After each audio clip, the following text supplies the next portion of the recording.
Mumbai share बाजारात black Monday. Sensex 2400 अंकांनी कोसळला। गुंतवणूकदारांचे 16 लाख कोटी स्वाहा।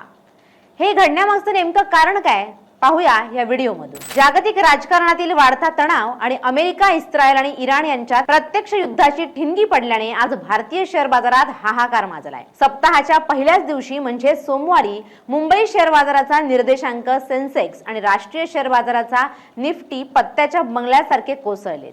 या ऐतिहासिक घसरणीमुळे गुंतवणूकदारांमध्ये घबराटीचं वातावरण असून काही तासातच बाजार भांडवलातून लाखो कोटी रुपये गायब झाले आहेत। आज सकाळी बाजार उघडताच विक्रीचा प्रचंड दबाव दिसून आला। सेन्सेक्सने व्यवहाराच्या सुरुवातीलाच मोठी गटांगळी खाल्ली आणि तो 2400 पेक्षा जास्त अंकांनी कोसळलाय।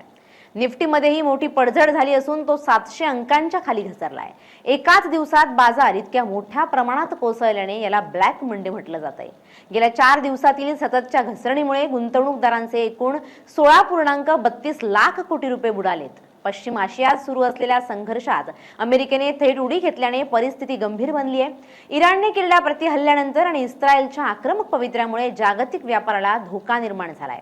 युद्धाचा हा भडका जागतिक अर्थव्यवस्थेसाठी धोक्याची घंटा मानली जाते। युद्धाच्या क्षेत्रातून होणारी तेल वाहतूक विस्कळीत झाल्याने आंतरराष्ट्रीय बाजारपेठेत कच्च्या तेलाच्या किमतीत 25% वाढ झाली आहे। भारत हा खनिज तेलाचा मोठा आयातदार देश असल्याने तेलाच्या किमती वाढल्याचा थेट परिणाम भारताच्या वित्तीय तुटीवर आणि महागाईवर होणार आहे। यामुळे पेंट, टायर आणि विमान वाहतूक क्षेत्रातील कंपन्यांचे शेअर्स मोठ्या प्रमाणात पडलेत। जागतिक अस्थिरतेमुळे भारतीय रुपयाची स्थिती खराब झाली आहे। आज रुपया अमेरिकन डॉलरच्या तुलनेत ऐतिहासिक निच्चांकी पातळीवर पोहोचलाय। परदेशी संस्थागत गुंतवणूकदारांनी भारतीय बाजारातून आपला पैसा काढून सुरक्षित गुंतवणूक म्हणून सोन्याकडे आणि डॉलरकडे वळवलाय। केवळ भारतच नाही तर जपानचा निक्केई, हाँगकाँगचा हँगसेंग आणि अमेरिकेतील नेस्कॅड यांसारख्या मोठ्या बाजारपेठांमध्येही मोठी घसरण पाहायला मिळाली आहे। या जागतिक घडामोडींचा थेट परिणाम आता भारतीय दलाल स्ट्रीटवर देखील झालाय। बाजारातील या भूकंपामुळे सर्वच क्षेत्रातील शेअर्स रेड दिसले। एचडीएफसी बँक, आयसीआयसी बँक आणि एसबीआय सारख्या मोठ्या बँकांच्या शेअर्समध्ये 3 ते 5% घसरण झाली आहे। जागतिक मंदीच्या भीतीने इन्फोसिस आणि टीसीएस सारख्या दिग्गज कंपन्यांचे शेअर्स सुद्धा गडगडलेत।